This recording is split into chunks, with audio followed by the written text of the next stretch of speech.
दोस्तों, हर एक इच्छाधारी नागिन के पास उसकी नागमणि जरूर होती है। जब स्वाति नक्षत्र की पहली बारिश होती है तो उसकी पहली बूंद कोबरा सांप के मुंह में अगर चली जाए तो वो सांप अपने मुंह से नागमणि उत्पन्न करता है। जब एक सांप नागमणि पा लेता है तो उसमें कई सारी शक्तियां आ जाती है, जैसे कि नाग का मनुष्य रूप धारण करना, मनचाही जगह पर पलक झपकते ही पहुंच जाना, अपना आकार कितना भी बड़ा कर देना और कितना भी छोटा कर लेना, ये सभी शक्तियां उसके पास आ जाती है। कहते हैं नागमणि की रोशनी बहुत ही ज्यादा तेज होती है कि इसका प्रकाश कई कई किलोमीटर दूर से भी देखा जा सकता है। परंतु दोस्तों, एक इच्छाधारी नागिन अपने नागमणि को हमेशा लोगों की नजरों से छुपा कर रखती है, परंतु जब भी कोई उसकी नागमणि उससे छीन ले तो नागिन का गुस्सा 7वें आसमान में होता है। ऐसी ही एक सच्ची घटना आज हम आपको बताने वाले हैं, जो कि बिहार के दरभंगा के एक ऐसे गांव में घटी जो कि जंगल के बिल्कुल करीब बसा हुआ है। इसी गांव में सौरभ और गोपाल नाम के 2 व्यक्ति रहते थे। दोनों की काफी अच्छी दोस्ती थी और दिन के समय दोनों अपनी बकरियों को चराने के लिए जंगल साथ जाया करते थे। उसी जंगल में इच्छाधारी नागिन अपने नाग के साथ रहती थी और अपने नागमणि की रखवाली करती थी। एक बार गोपाल की एक बकरी घने जंगलों के अंदर चली गई तो गोपाल ने सौरभ से कहा कि तुम आज मेरी बाकी बकरियों को अपनी बकरियों के साथ घर ले जाओ। मैं अपनी उस बकरी को ढूंढ कर ले आता हूँ जो शायद जंगल में थोड़ा अंदर चली गई है। उधर नागिन भी अपना भेष बदलकर तथा मनुष्य रूप धारण कर नाग को नागमणि की रक्षा के लिए छोड़ गांव में भ्रमण को निकल गई।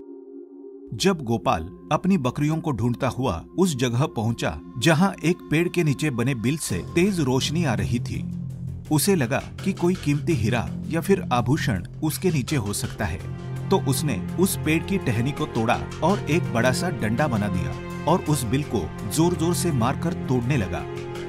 उस बिल को तोड़ते समय गोपाल बहुत तेजी से डंडे का वार कर रहा था, जिसमें से 2 चोट नाग के बिल के अंदर मौजूद नाग को भी लग गई और नाग ने उसी समय अपना दम तोड़ दिया। जब गोपाल ने मरे हुए नाग को देखा और उसके पास तेज चमकती मणि को देखा तो वो समझ गया कि वो चमकती चीज नागमणि ही है। उसने पहले नाग को डंडे से हिलाया और ये सुनिश्चित किया कि नाग मर गया है या जिंदा है। फिर उसने जब देखा कि नाग मर गया तो उसने अपनी जेब से रुमाल निकालकर उसके अंदर उस नागमणि को रख लिया और भागता हुआ तेजी से घर को निकल गया और भूल गया कि वो बकरी को ढूंढने जंगल में आया था और वो बकरी अभी भी जंगल में रह गई। इधर जब नागिन वापस अपने बिल की तरफ लौटी तो जैसे ही उसने नागमणि गायब पाई और अपने नाग को मरा हुआ देखा तो वो गुस्से में आग बबूला हो गई। उसने अपनी शक्ति से नाग की आंख में देखा और जान लिया कि ये हरकत किसकी है। गोपाल ने बहुत बड़ी गलती कर दी थी। उसने नाग के शरीर को वैसे ही उस जंगल में छोड़ दिया था। अगर वो नाग के शरीर को उसी समय जला देता तो शायद नागिन को गोपाल के बारे में पता ही नहीं चलता। उधर गोपाल बहुत खुश था क्योंकि उसे दुनिया की सबसे शक्तिशाली चीज नागमणि जो मिल चुकी थी। गोपाल जब घर पहुंचा तो सबसे पहले उसने नागमणि अपने हाथ में पकड़ी और ये इच्छा जताई कि उसकी खोई हुई बकरी उसे मिल जाए। दोस्तों, चमत्कार हुआ कि अगले ही पल वो बकरी उनके घर के दरवाजे पर थी। गोपाल ये सब देखकर बहुत खुश हो गया। उसने नागमणि की सहायता से अपने घर को ही बदल दिया और अब वो गांव का सबसे अमीर इंसान बन चुका था और वो केवल और केवल नागमणि की मदद से। उधर नागिन अपने नाग का बदला गोपाल से लेने के लिए बेकरार थी, परंतु वो विवश थी क्योंकि गोपाल के पास नागमणि थी और वो तब तक गोपाल को नुकसान नहीं पहुंचा सकती थी जब तक उसके आसपास वो नागमणि हो। दोस्तों, कहते हैं कि इच्छाधारी नागिन बगैर नागमणि के भी कोई रूप धारण कर सकती है। अपनी इसी शक्ति का फायदा उठाकर नागिन ने एक सुंदर कन्या का रूप धारण किया और गोपाल किसी काम से दूसरे गांव जा रहा था तो उसके बीच रास्ते में बैठ गई और रोने लगी। जब गोपाल ने देखा एक बहुत ही सुंदर स्त्री रो रही है तो वो तुरंत बैलगाड़ी से नीचे उतरा और पूछा कि आप रो क्यों रही हो। तो नागिन के भेष में उस स्त्री ने कहा, मेरा नाम पायल है और मैं अपने पति के साथ दूसरे गांव में रहती थी, परंतु कल वो एक अन्य स्त्री के साथ शादी करके आ गया और मुझे मार मार कर घर से बाहर निकाल दिया है। मैं बेसहारा हूँ, लाचार हूँ। गोपाल को उस स्त्री पर तरस आ गया और उसकी सुंदरता से गोपाल बहुत आकर्षित भी हुआ। वो उसे अपने साथ घर ले आया। धीरे धीरे नागिन और गोपाल में दोस्ती शुरू हो गई और दोस्ती इतनी गहरी होती चली गई कि गोपाल को पता ही नहीं चला कि कब वो उस स्त्री के प्यार में फंस चुका था।